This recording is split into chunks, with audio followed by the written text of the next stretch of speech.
हैं सुंदरकांड का छठा दोहा और चौपाई। असमय अधम सखा सुनु मोहू पर रघुबीर, किन्हीं कृपा सुमेरी गुण भरे बिलोचन नीर। सियावर राम जय जय राम, मेरे प्रभु राम जय जय राम। जानत हूँ अस स्वामी बिसारी, फिरहत काहे न होहि दुखारी। एहि विधि कहत राम गुण ग्रामा, पावा अनिवार्चा विश्रामा। हनुमान जी विभीषण जी से कहते हैं कि हे सखा, मुझ अधम होने के बाद भी श्री राम जी की कृपा मुझ पे बहुत बड़ी है। और भगवान राम के गुणों का बखान करते हुए, श्री राम चंद्र जी के गुणों का गान करते हुए हनुमान जी की आंखों में आंसू आ जाता है और कहते हैं, जो जानते हुए भी ऐसे स्वामी यानी रघुनाथ जी को भुलाकर जो विषयों के पीछे पड़ता है, उसे क्यों न दुखी होना पड़ेगा, अवश्य उनसे दुखी रहना पड़ेगा।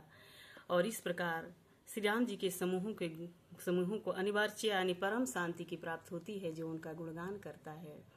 आगे है, पुनि सब कथा विभीषण कहीं, जेहि विधि जनक सुता तह रहीं। तब हनुमंत कहा सुन भ्राता, देखी चहु जानकी माता। और फिर विभीषण जी ने जानकी जी की जिस प्रकार लंका में रहती थी वह सब कथा हनुमान जी को बताया और कहे, हे भाई सुनो, मैं जानकी माता को देखना चाहता हूँ। हनुमान जी विभीषण जी से कहते हैं, जुगति विभीषण सकल सुनाई, चले पवन सुत विदा कराई। करि सोई रूप गयहु पुनि तहवा, बने अशोक सीता रह जहवा। अब विभीषण जी ने माता के दर्शन कराने की सब युक्तियां यानी उपाय हनुमान जी को सुनाई। तब हनुमान जी वहां से विदा लेकर के फिर वही रूप धर कर यानी छोटा सा रूप धर करके जहां अशोक वाटिका में सीता जी बैठी थी वहां जाते हैं। देखी मनहि महु कीन्ही प्रणामा, बैठी बीति दात निसिजामा। कृषतन शीस जटा एक बेनी, हृदय जपति रघुपति गुण श्रेणी। अशोक वाटिका में जाकर के हनुमान जी सीता जी को मन ही मन उनको प्रणाम करते हैं और देखते हैं कि सीता जी दिन रात बैठी रहती हैं अशोक वाटिका के नीचे और उन्हें बैठे बैठे रात्रि और दिन सब बीत जाता है और उनका शरीर दुबला भी हो गया है।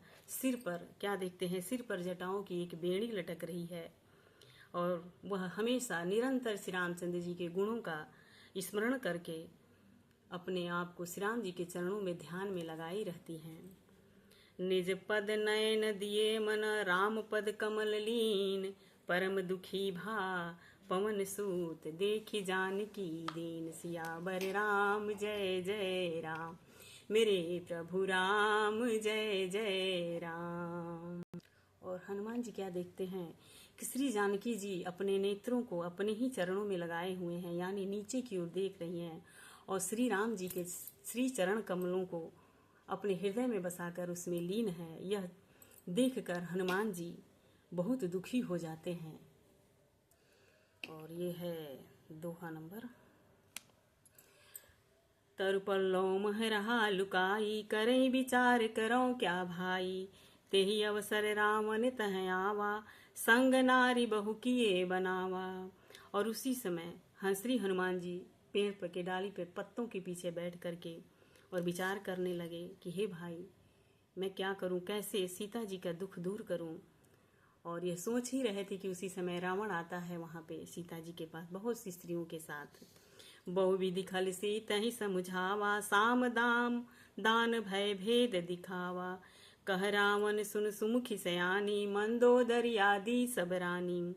और उस दुष्ट ने सीता जी को बहुत प्रकार से समझाता है, साम दाम दान भय भेद और सब तरह से सीता जी को डरवाता है और कहता है, हे सुमुखी, हे सयानी, सुनो, तुम्हारे साथ तुम्हारी सेवा में सब रानियां रहेंगी, मंदोदरी आदि सब रानियां रहेंगी।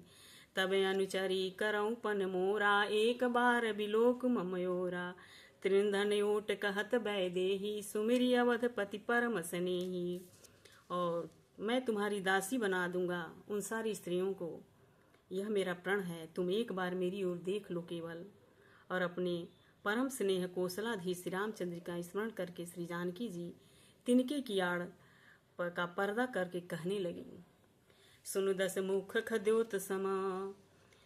सुन दस मुख खद्योत प्रकाशा, कबहू की नलनी करई विकासा, असमन समुझत कहत जान की, खल सुधि नहीं रघुबीर बान की। हे दस मुख, जानकी जी कहती हैं तिनके की ओट में, हे दस मुख सुन, जुगनू के प्रकाश से भी कभी कमलिनी खिलती है। और जानकी जी फिर कहती हैं, हे तू अपने लिए ऐसा ही मन में समझ ले, रे दुष्ट, श्री रघुवीर जी की बाण की खबर नहीं है तुझे कि रघुवीर जी का जब बाण चलेगा तो तेरा कुल का सत्यानाश हो जाएगा। सठ सूने हरिया नहीं, मोही अधम नीलज लाज नहीं तो ही। रे पापी, तू मुझे सूने में हर लाया है, रे अधम निर्लज, तुझे लज्जा नहीं आती कि श्री रामचंद्र जी के अनुपस्थिति में तुम अपना जोर दिखाया, अपना बल दिखाया और मुझे हरण करके लाया। और पढ़ने में कोई गलती होगी तो क्षमा कीजिएगा, क्योंकि मैं प्रयास कर रही हूँ कि पढ़ूँ। मेरी बहुत इच्छा है कि एक बार सुंदरकांड का भी मैं पाठ करूँ।